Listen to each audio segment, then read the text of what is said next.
Bismillahirrahmanirrahim. Dear students, Assalamu alaikum. I am Wasim Beg from DPSC Faisalabad.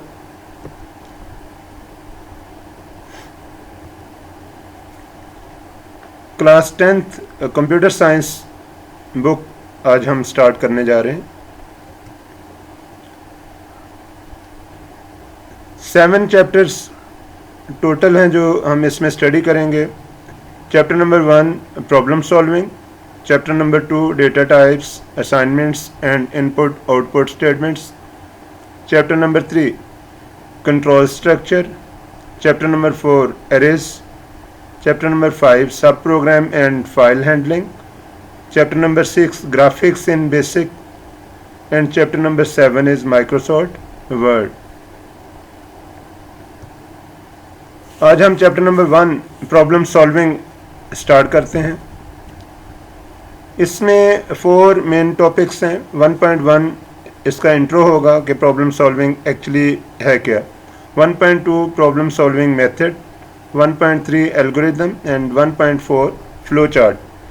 तो इसको हम divide कर लेते हैं। 1.1 introduction and 1.2 problem solving method, ये हम आज लेक्चर नंबर 1 में स्टडी करेंगे।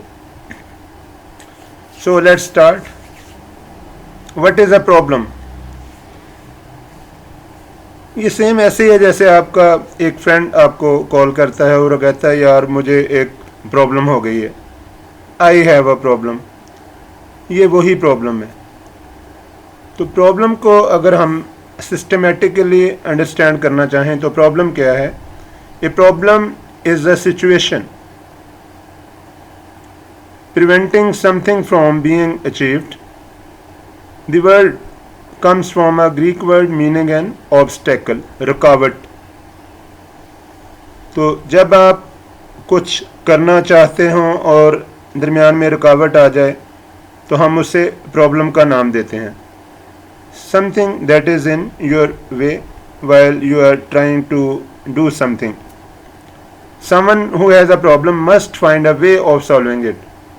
और ज़रूरी है अब जिस शख्स को प्रॉब्लम पेश आएगी वो उसका सलूशन भी तलाश करेगा। जैसे हम कहते हैं कि मुझे फाइनेंशियल प्रॉब्लम है, मेरे पास पैसे कम हैं, मैं इसका सलूशन निकालना चाहता हूँ।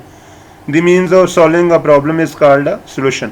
तो जब हम प्रॉब्लम को सॉल्व कर लेंगे तो हम उसे कहेंगे कि हमने सलूशन ढूंढ लिया। अब अगर आप डिक्शनरी टर्म में प्रॉब्लम को देखें तो यूँ डिफाइन होता है, ए मैटर और सिचुएशन रिगार्डेड एज अनवेलकम और harmful and needing to be dealt with and overcome. यानी एक ऐसी सिचुएशन जो आपके लिए प्रॉब्लम क्रिएट कर रही है, आपके लिए नुकसानदेह है और उसका हल होना, उस पर काबू पाना बहुत ज़रूरी हो। जैसे एक यहाँ पे सेंटेंस लिखा हुआ है, दे हैव फाइनेंशियल प्रॉब्लम्स। और अगर आप फिज़िक्स और मैथमेटिक व्यू पॉइंट से देखें तो हम इसको an inquiry starting from given conditions to investigate और डेमोन्स्ट्रेट अफेक्ट रिजल्ट और लॉ, इसे हम प्रॉब्लम कहेंगे। अब इसमें जहन में रखें, ये स्लाइड जो आपके सामने स्क्रीन पे फ्लैश कर रही है, इसमें बड़ी अहम चीज़ लिखी हुई है। Some problems and decisions are very challenging and requires a lot of thought and research. However, whatever the nature of the problem is, we always try to find multiple solutions so that we can have options to choose the best one. कैसा भी मसला हो, ये चीज़ जहन में रखें कि आपको प्रॉपर उसके बारे में सोचना पड़ेगा, रिसर्च करनी पड़ेगी और अल्टीमेटली आपको बहुत सारे सलूशन मिलेंगे। उनमें से जो बेस्ट सलूशन है वो आपने चूज़ करना होगा। यानी एक मसले के कई हल होते हैं। जैसे अगर आपने लाहौर जाना है, आप कार पे जा सकते हैं, बाइक पे जा सकते हैं, ट्रेन पे जा सकते हैं। इसी तरीके से कोई और अल्टरनेट मेथड आप जौन सा वो यूज़ कर सकते हैं। तो आपने जो बेस्ट वन है, जो आपकी अपनी सिचुएशन को सामने रखते हुए जिसको आप आसानी से पूरा कर सकें, आपने उस तरीके से लाहौर जाना। प्रॉब्लम सॉल्विंग क्या है? Problem solving skills refers to our ability to solve problems in an effective and timely manner without any obstacle. यानी अब देखें, जो प्रॉब्लम सॉल्विंग है ना, ये एक स्किल है. हर बंदे की प्रॉब्लम सॉल्विंग स्किल्स डिफरेंट हैं. एक न्यू बंदा जो अभी अभी इंजीनियर बना है, उसकी प्रॉब्लम सॉल्विंग स्किल्स डिफरेंट होंगी. जो 20 साल से काम कर रहा है, उसकी प्रॉब्लम सॉल्विंग स्किल्स डिफरेंट होंगी. इसी तरीके से जो अभी अभी डॉक्टर बना है, वो आपकी ट्रीटमेंट और तरीके से करेगा. मे बी आपको 2-3 वीक्स ठीक होने में लग जाएं. लेकिन जो बंदा 20-25 साल से फिजिशियन है, वो सर्जरी कर रहा है, वो बहुत अच्छा आपका इलाज करेगा, बहुत अच्छे आपके ऑपरेशंस जो उनसे वो करेगा. Problem solving is a skill which can be developed. अब ये परेशानी वाली बात नहीं कि अभी आप सोचें, आप कहें कि हमें तो प्रॉब्लम सॉल्विंग आती नहीं, तो हम क्या करें. तो परेशानी वाली बात नहीं. विद पैसेज ऑफ टाइम, अभी आप वैसे भी तो छोटे हैं ना, तो जैसे जैसे आपकी एज ज़्यादा होगी, एक्सपीरियंस आप गेन करेंगे, मार्केट में आप काम करेंगे, लोगों से आप सीखेंगे, लोगों को करता हुआ देखेंगे, ख़ुद करने की कोशिश करेंगे, रिसर्च करेंगे, सोचेंगे, तो आपकी ये प्रॉब्लम सॉल्विंग स्किल जो सी ये भी इन्हेंस होती जाएगी. इसके लिए टाइम चाहिए. बार बार मेरी इन स्लाइड्स को आप देखें, वीडियो है, बार बार इसको देखें, और आप इंशाल्लाह ताला आप अगर आप में प्रॉब्लम सॉल्विंग स्किल जो सी वो डेवलप हो जाती है, उसको इन्हेंस करें और आप एक अच्छे प्रोग्रामर, सॉफ्टवेयर इंजीनियर जो से वो बन सकते हैं. 9 स्टेप्स यहाँ पे अब हमारे पास हैं, जिन्हें हम प्रॉब्लम सॉल्व करते वक्त यूज़ करते हैं. इसको कंप्यूटर टर्मिनोलॉजी में सिस्टम डेवलपमेंट लाइफ साइकिल भी कह लिया जाता है, SDLC, system development life cycle. Step number 1, problem identification. अभी हम आगे इसकी तफसील पढ़ेंगे. Step number 2, specify the requirements. Step number 3, analyse the problem. Step number 4, design algorithm and draw flow charts. Step number 5, write the program. इसको coding भी कहा जाता है. Step number 6, test and debug the program. Step number 7, implement the program. Step number 8, maintain and update. Step number 9, document the program. अब हम इन सब steps को 1 bye 1 देखेंगे, ताकि हमारा ये जो आज का लेक्चर है ये कंक्लूड हो. प्रॉब्लम आइडेंटिफिकेशन, सबसे पहले हम यहाँ से स्टार्ट करते हैं. प्रॉब्लम आइडेंटिफिकेशन, आइडेंटिफाई करना. प्रॉब्लम है क्या? लेकिन जब मसला दरपेश होता है तो आप उसके सलूशन की तरफ भागते हैं, लेकिन उससे पहले आपको प्रॉब्लम को आइडेंटिफाई कर लेना चाहिए. जो लोग प्रॉब्लम आई फौरी तौर पे उसका कोई हल निकालते हैं, वो लेमैन अप्रोच होती है. एक ऐसी अप्रोच जो आपके लिए ख़तरा पैदा कर सकती है, आपका नुकसान हो सकता है. तो सबसे पहले जो ज़रूरी चीज़ है वो प्रॉब्लम को बहुत अच्छे तरीके से आप आइडेंटिफाई कर लें. इसकी रीज़न ये है कि कुछ प्रॉब्लम्स ऐसे भी होते हैं जिनका सलूशन एक्चुअली पॉसिबल नहीं होता. अब ये मैंने एक ऐसी बात कह दी कि ऐसे प्रॉब्लम्स हैं जिनका सलूशन नहीं. फॉर एग्ज़ाम्पल, आपके पास इतने पैसे नहीं हैं कि आप उसका सलूशन दे सकें. आपके पास अवेलेबल टेक्नोलॉजी नहीं है कि आप उसका सलूशन दे सकें. गवर्नमेंट आपको अलाउ नहीं कर रही कि आप वो प्रॉब्लम जो सी वो सॉल्व कर सकें. सोशल इश्यूज़ हो सकते हैं, आपके घर वाले रुकावट हो सकते हैं, जिस अदारे में आप काम कर रहे हैं वो आपको रोक सकता है उसको प्रॉब्लम को सॉल्व करने में. वो कहते हैं जी ऐसे का ऐसे इसको रहने दें, क्योंकि हमने अगर इस प्रॉब्लम को सॉल्व किया तो कई और प्रॉब्लम्स खड़े हो जाएंगे. तो सबसे पहले जो ज़रूरी बात है वो प्रॉब्लम की आइडेंटिफिकेशन है. At this stage the problem being solved is observed carefully. बड़े अच्छे तरीके से देखें कि प्रॉब्लम है क्या, उसको समझने की कोशिश करें, फिर उसके सलूशन की तरफ हम जाएंगे. Major areas of concern are identified and irrelevant information is filtered out. अच्छा, इसमें मैं एक चीज़ आपको बताता चलूँ कि जो क्लाइंट होता है ना, क्लाइंट वो बंदा होता है जिसका आपने प्रॉब्लम सॉल्व करना होता है. देखें, बीइंग ए प्रोग्रामर और सॉफ्टवेयर इंजीनियर, जब आपने मार्केट में काम करना है तो आपने लोगों के लिए सॉफ्टवेयर डेवलप करने हैं, आपने लोगों के प्रोग्राम्स बनाने हैं.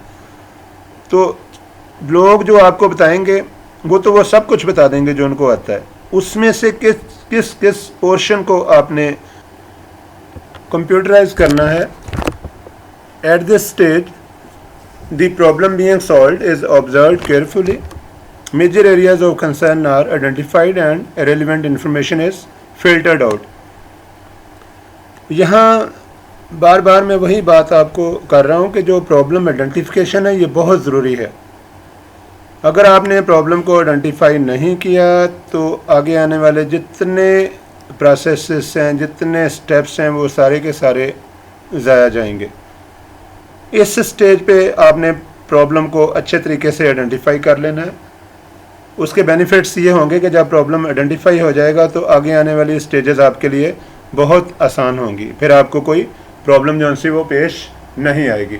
और अगर यहीं पे आपने प्रॉब्लम को अच्छे तरीके से आइडेंटिफाई नहीं किया तो आगे आने वाली स्टेजेस आपकी जो सी उनको करने का कोई फ़ायदा नहीं, क्योंकि वो वेस्ट ऑफ टाइम होगा, waste of money, waste of effort, तीनों चीज़ें आपकी जो सी वो ज़ाया जाएंगी।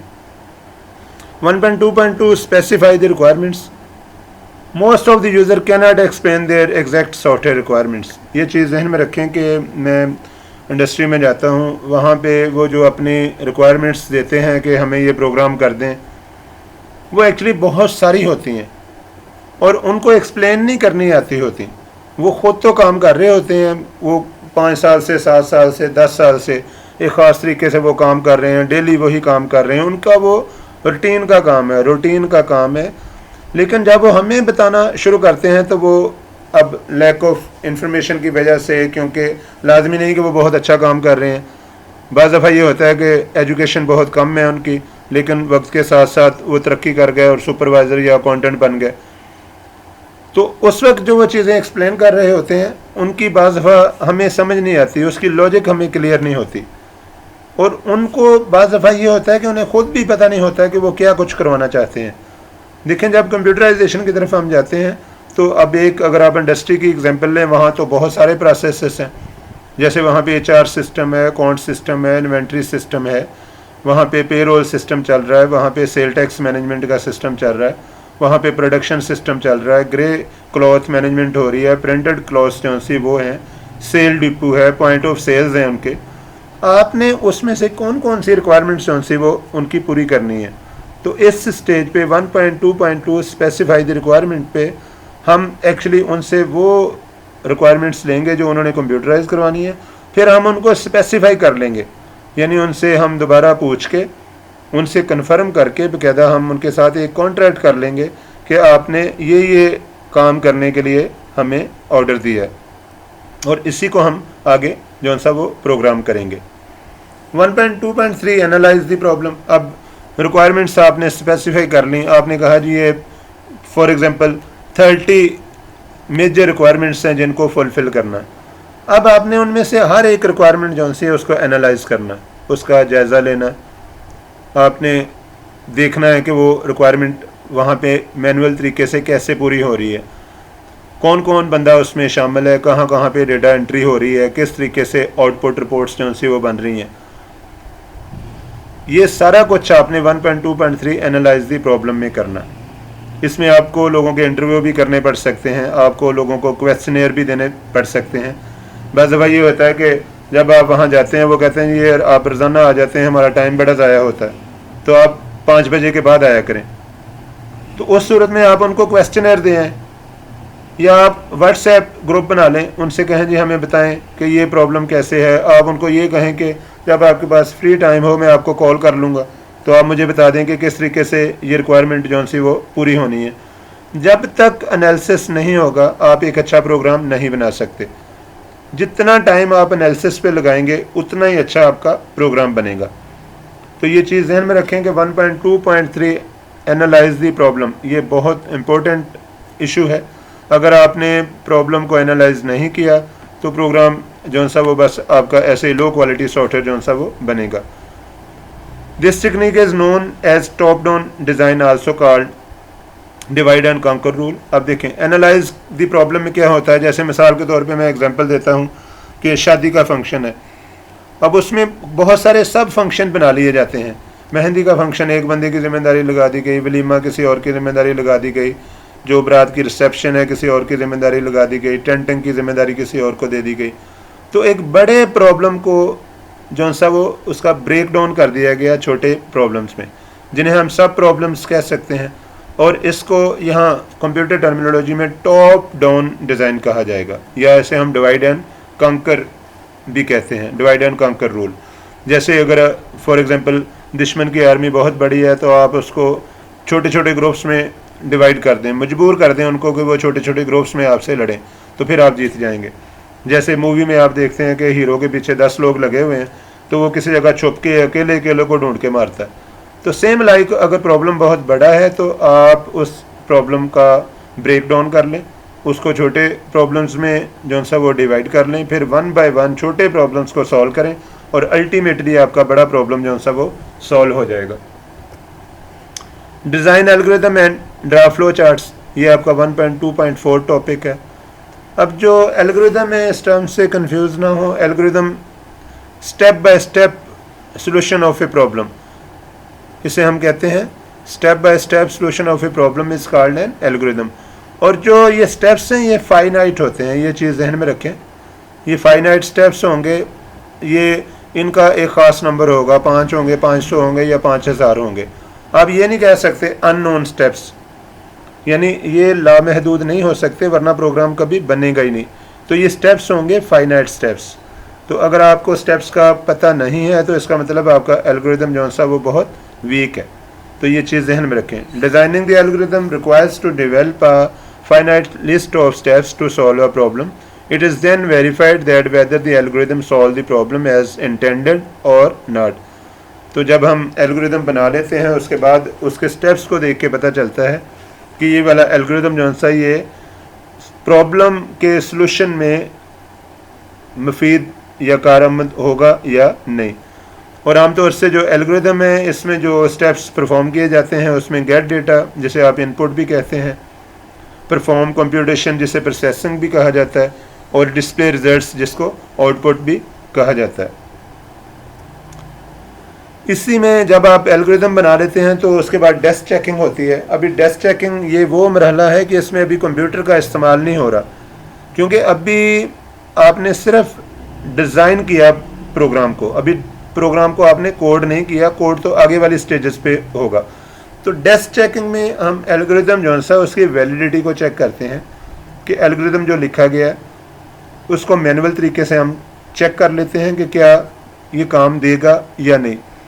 और अगर डेस्क चेकिंग के दौरान ये पता चलता है कि जो एल्गोरिथम लिखा गया है ये तो सही रिज़ल्ट नहीं दे रहा, तो आप फिर एल्गोरिथम को दोबारा लिखेंगे, एल्गोरिथम को मॉडिफाई करेंगे। और इस टेक्निक को हम कहते हैं डेस्क चेकिंग। इसमें थोड़ा टाइम आपका ज़्यादा लग जाता है, लेकिन अगर आप ये डेस्क चेकिंग कर लेंगे तो जो आगे आने वाले स्टेप्स हैं उसमें आपका टाइम, एफर्ट, मनी जो सी वो बच जाएगी। बाज़ लोग डेस्क चेकिंग को ओवरलुक कर देते हैं, वो छोड़ जाते हैं इस स्टेप को, फिर जब नेक्स्ट स्टेजेस पे जाते हैं तो पता चलता है कि एल्गोरिथम तो ठीक नहीं बना था, तो आपका जितना टाइम था, पैसा, एफर्ट आपकी वो सारी ज़ाया जाती है।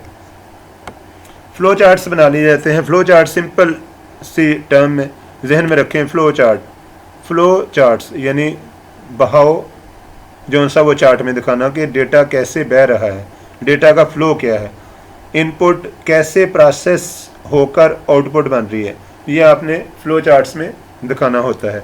और फ़्लो चार्ट को अगर आप डिफ़ाइन करें तो ये होता है कि flow chart is a pictorial diagram. A flow chart is a diagram that depicts a process, system और कंप्यूटर एल्गोरिथम।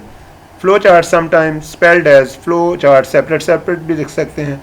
और इसमें हम ये ओवल्स, रेक्टेंगल्स, पैरेललोग्राम्स और डिसीजन बॉक्स, डायमंड बॉक्स, ये हम इसमें यूज़ करते हैं। और ये ऐसे ही होता है जैसे किसी घर का नक्शा, जैसे घर का नक्शा होता है इस तरह प्रोग्राम का फ़्लो चार्ट होता है।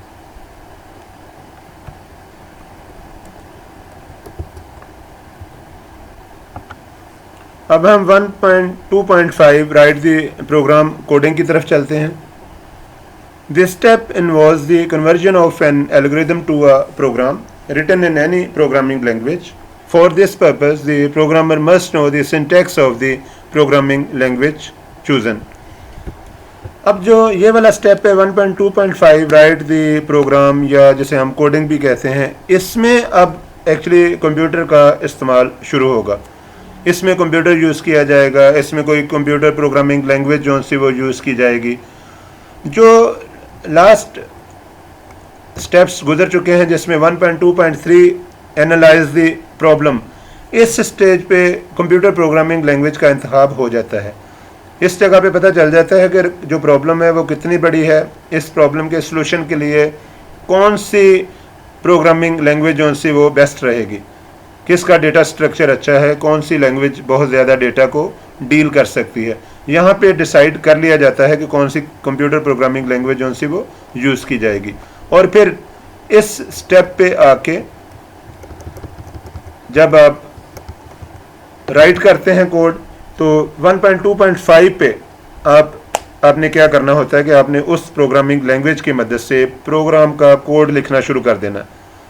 और आपने वो जो एनालाइज करके मॉड्यूल बनाए थे, बड़े प्रॉब्लम को आपने छोटे छोटे पार्ट्स में डिवाइड किया था, इस स्टेज पे आप वो छोटे जो प्रॉब्लम्स हैं, जो सब प्रोग्राम्स हैं, वो आप बनाना शुरू करेंगे। यानी सब प्रॉब्लम्स के लिए सब प्रोग्राम्स आप लिखना शुरू करेंगे किसी एक लैंग्वेज का सहारा लेते हुए।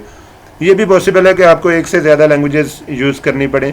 ये सिस्टम एनालिस्ट जो सा वो डिसाइड करेगा कि कौन कौन सी लैंग्वेज में कौन कौन सा काम होना है।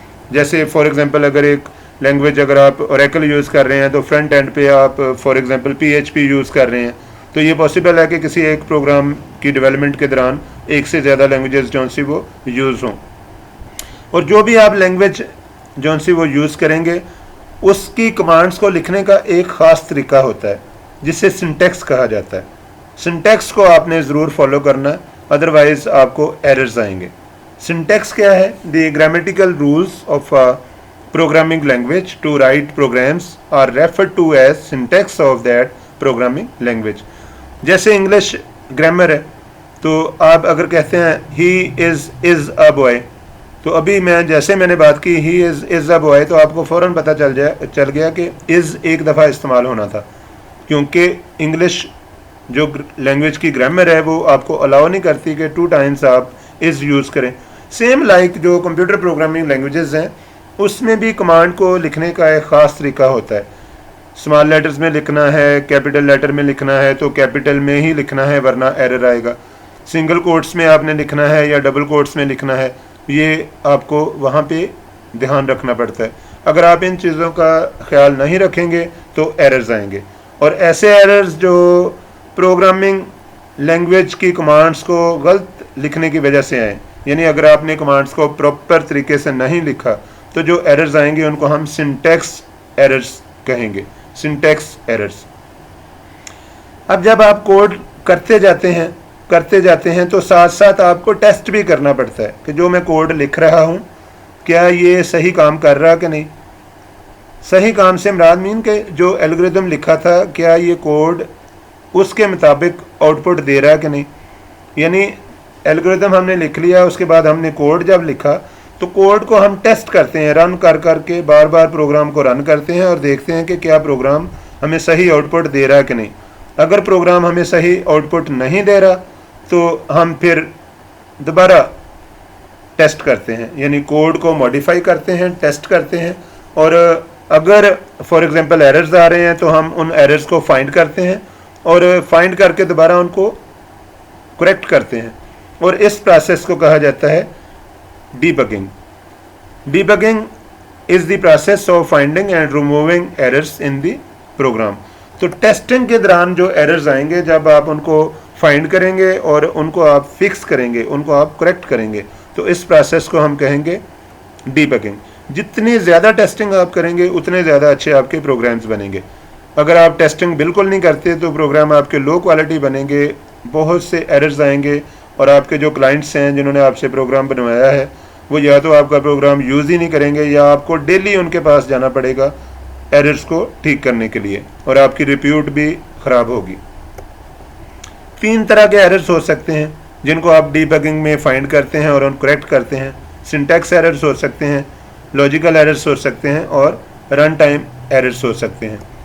सिंटैक्स एरर्स अभी मैं जैसे आपको बता चुका हूँ कि ये वो एरर्स हैं जो प्रोग्रामिंग लैंग्वेज की कमांड्स को अगर आपने प्रॉपर तरीके से नहीं लिखा तो ये एरर्स आएंगे। और इन एरर्स को लैंग्वेज का कंपाइलर पकड़ लेगा।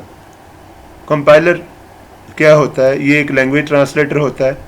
हर लैंग्वेज का अपना कंपाइलर होता है जो उस लैंग्वेज की कमांड्स को, यानी हाई लेवल लैंग्वेज की कमांड्स को मशीन कोड में कन्वर्ट कर देता है, क्योंकि कंप्यूटर सिर्फ मशीन कोड्स को अंडरस्टैंड करता है।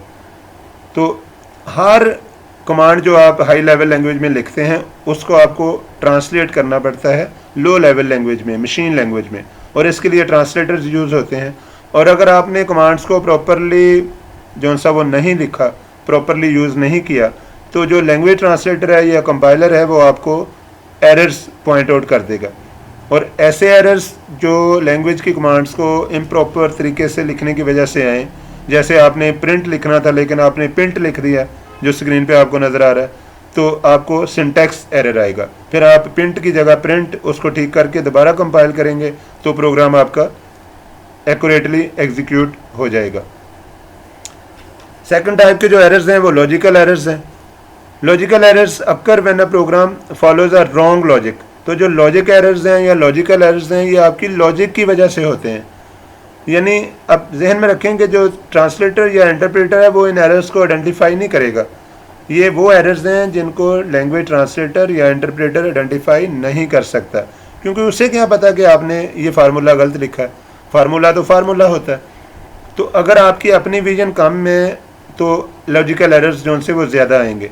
तो जो एक्सपीरियंस्ड प्रोग्रामर्स हैं वक्त के साथ साथ उनके जो लॉजिकल एरर्स आने की जो फ्रीक्वेंसी होती है वो कम होती है। तो लॉजिकल एरर्स से बचने का तरीका सिर्फ ये है कि आप कोड को बार बार देखें, अच्छी टेस्टिंग करें और टेस्टिंग को एल्गोरिथम के मुताबिक करें ताकि लॉजिकल एरर्स जो उनसे वो कम आए। थर्ड टाइप के जो एरर्स हैं वो रन टाइम एरर्स हैं।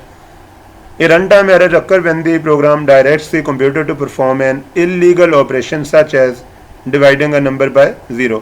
जैसे ये मैथ का एक प्रॉब्लम है कि आप किसी भी होल नंबर को अगर 0 पे डिवाइड कर देते हैं ना तो एरर आता है। हम किसी भी होल नंबर को 0 पे डिवाइड नहीं कर सकते। कंप्यूटर में जब ऐसी सिचुएशन आएगी, प्रोग्राम के दौरान जब ऐसी सिचुएशन आएगी तो प्रोग्राम चलते चलते आपका जो सा वो एरर जनरेट करेगा, जिसे हम कहेंगे run time error. Run time error. और ये उस वक्त आता है जब प्रोग्राम चल रहा होता है और इलीगल ऑपरेशन कोई परफॉर्म हो तो रन टाइम एरर जो सा वो आपके सामने आ जाएगा। 1.2.7 ये इम्प्लीमेंट दी प्रोग्राम है। अब देखें प्रोग्राम बन गया, आपने क्लाइंट को कॉल की, आपने कहा जी आपका प्रोग्राम बन चुका है। वो कहता है ठीक है जी आके हमारे सिस्टम पे इंस्टॉल कर दें, हमारे सिस्टम पर इंस्टॉल कर दें। तो once the program has been tested thoroughly, it must be installed or put into operation at the site where it will be used। तो आप USB पे प्रोग्राम कॉपी करेंगे या उसकी DVD बनाएंगे या जो भी मैकेनिज़्म आपके पास है, लैपटॉप है, आप लेके क्लाइंट के पास पहुंच जाएंगे और उनके सिस्टम पे उसको इंस्टॉल करके उनको कहेंगे ये लें जी प्रोग्राम इंस्टॉल हो गया, अब आप इसको करें यूज़, और वो उसको यूज़ करना शुरू कर देंगे। इसे कहेंगे इम्प्लीमेंट दी प्रोग्राम।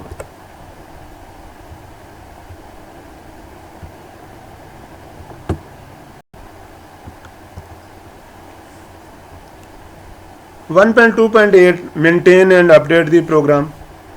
अब देखें प्रोग्राम बन गया, प्रोग्राम चलना शुरू हो गया। अब 1 वीक के बाद, 2 वीक के बाद, 1 मंथ के बाद उनकी आपको कॉल आई। वो कहते हैं जी इसमें ये थोड़ा सा इसको ऐसे कर दें, प्रोग्राम को जो रिक्वायरमेंट थी हमारी थोड़ी चेंज हो गई है तो आप थोड़ा सा मॉडिफाई कर दें प्रोग्राम को। या वो कहते हैं जी हमने पहले विंडोज़ हमारे पास 8 थी तो अब हम विंडोज़ 10 पे जा रहे हैं तो आप दोबारा से इंस्टॉल कर दें प्रोग्राम हमारा जो सा वो दोबारा से उसकी कॉपी बना दें। या वो कहते हैं जी हार्डवेयर चेंज हो गया, अब हमारे पास पहले 2 लोग काम करते थे अब 5 लोग हो गए हैं, तो आप ऐसा करें कि एक सर्वर मशीन हमें ले दें, कोई Xeon सिस्टम लेके उस पर सर्वर इंस्टॉल कर दें और हमारे इस प्रोग्राम को शेयर कर दें। यानी जब हार्डवेयर या सॉफ्टवेयर रिक्वायरमेंट्स यूज़र की चेंज होगी या वो उसमें प्रोग्राम में कोई तब्दीली करना चाहेगा तो वो आपको कॉल कर लेगा और आप जाके उसकी वो तब्दीली जो से उसको कर देंगे। इसको हम 1.2.8 maintain and update the program जो सा वो कहेंगे। यानी प्रोग्राम में आप इम्प्रूवमेंट्स लेके आएंगे। जैसे किसी मिल ओनर का कोई बेटा बाहर से स्टडी करके आ गया, प्रोग्राम बना हुआ था, उसने आपको कॉल कर लिया, वो कहता मैं ऐसे ऐसे चाहता हूँ, वो जो सीख के आया अब वो आपसे करवाना चाहता है, तो इसको हम maintain and update the program में जो सा वो कवर करेंगे। नेक्स्ट आपका जो टॉपिक है वो 1.2.9 है, डॉक्यूमेंट द प्रोग्राम स्टेप है, जो सिस्टम डेवलपमेंट लाइफ साइकिल में एक अहम स्टेप है कि ये आपको अगर आप कर देंगे तो बहुत अच्छा है, नहीं करेंगे तो प्रॉब्लम जो सी वो बढ़ती जाएंगी। अब इसमें होता क्या है कि आपने जितने स्टेप्स पीछे परफॉर्म किए हैं उन सब का आपने रिकॉर्ड रखना है, आपने उसके डॉक्यूमेंट्री एविडेंस जो सा वो आपके पास होना चाहिए, डॉक्यूमेंट्स की शक्ल में, फ़ाइल की शक्ल में, वो सब कुछ आपके पास तफसील होनी चाहिए, जिसे हम कहते हैं डॉक्यूमेंटेशन। यानी इसमें प्रोग्राम जो सा उसमें कौन सी रिक्वायरमेंट्स थी, उसके बाद एनालाइज कैसे हुआ, एल्गोरिदम कैसा था, डिज़ाइन क्या है, कोडिंग क्या है, टेस्टिंग कैसे कैसे कैसे हुई, ये सब कुछ आपने जो सा इसका रिकॉर्ड रखना है, और इसे हम कहेंगे डॉक्यूमेंटेशन। ये 2 टाइप की होती है डॉक्यूमेंटेशन, एक को हम कहते हैं यूज़र डॉक्यूमेंटेशन और एक को हम कहते हैं टेक्निकल डॉक्यूमेंटेशन। जो टेक्निकल डॉक्यूमेंटेशन है ये इंजीनियर्स के लिए होती है, सॉफ्टवेयर इंजीनियर्स के लिए होती है, ये एक्सपर्ट्स के लिए होती है, कंप्यूटर प्रोग्राम को जो मेंटेन जिन्होंने करना है ये उसके लिए होती है टेक्निकल डॉक्यूमेंटेशन। इसमें ये उस वक्त काम आएगी जब आपने प्रोग्राम को मॉडिफाई करना या आपने उसको अपडेट करना। और जो यूज़र डॉक्यूमेंटेशन है वो यूज़र के काम आएगी, यूज़र के काम आएगी, यूज़र उसको देखते हुए प्रोग्राम को ऑपरेट कैसे करना ये सीखेगा। जैसे मैं एक एग्जांपल देता हूँ कि आप प्रोग्राम देकर आ गए, 2 महीने बाद उनकी कॉल आती है, वो कहते हैं जी कि हमारा जो ऑपरेटर था ना वो जॉब छोड़ गया, तो अब उसकी जगह नया बंदा रखा है, उसको आगे ट्रेनिंग उसकी कर दें। तो अगर आपने ये डॉक्यूमेंट जो से ये किया होता प्रोग्राम को कि how to use, how to control, how to install program, तो वो डॉक्यूमेंट उस पढ़ के वो उसको सीख सकता था। ये सेम वही सिचुएशन है जैसे आप एक मोबाइल फ़ोन लेते हैं ना, तो मोबाइल फ़ोन में से एक यूज़र मैनुअल निकल आता है, तो जो डॉक्यूमेंट दी प्रोग्राम है ये इतना ही अहम है। यानी उसके भी 2 हिस्से होते हैं, टेक्निकल डॉक्यूमेंटेशन के, अगर आपका फ़ोन स्टार्ट नहीं हो रहा तो आपने क्या करना है, और एक सिंपल होता है कि how to operate the mobile phone. तो डॉक्यूमेंटेशन ये बहुत ज़रूरी है। अच्छे जो प्रोग्राम्स बनते हैं, क्वालिटी वाले प्रोग्राम्स बनते हैं, उनकी डॉक्यूमेंटेशन होती है।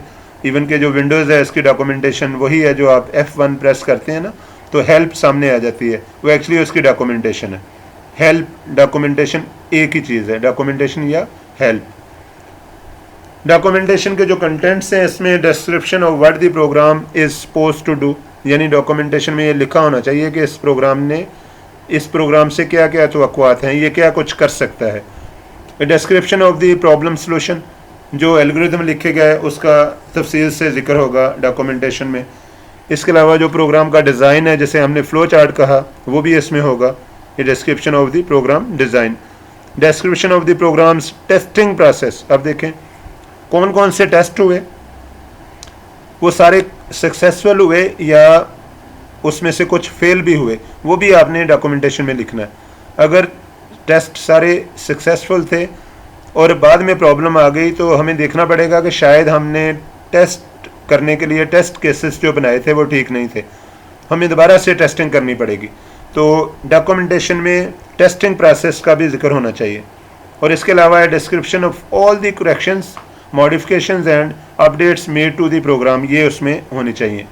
यानी प्रोग्राम में कब कब कौन कौन सी तब्दीली हुई, कहाँ कहाँ पे एरर आए, उनको कैसे उन एरर्स को रिमूव किया गया, ये सारा जिक्र डॉक्यूमेंटेशन में होगा। और इसके अलावा यूज़र मैनुअल एक बना के दे दिया जाएगा कि जो लोग बाद में आकर प्रोग्राम को यूज़ करना चाहें, यानी ऐसे लोग जिनकी आपने ट्रेनिंग नहीं की, जब वो प्रोग्राम को यूज़ करना चाहें तो वो यूज़र मैनुअल को पढ़कर उसको स्टडी करके प्रोग्राम को यूज़ कर लें। इस तरह ये हमारा लेक्चर नंबर 1 जो system development life cycle 9 phases जो हमने स्टडी किए हैं जो प्रॉब्लम सॉल्विंग की तरफ, वो कंक्लूड होता है। नेक्स्ट लेक्चर इंशाल्लाह हमारा लेक्चर नंबर 2 होगा, 1.3 एल्गोरिथम को हम जो सा इसमें स्टडी करेंगे। और in the mean while if you have any question, my number is in front of you, you can WhatsApp me 0300662859. Thank you all. Allah Hafiz.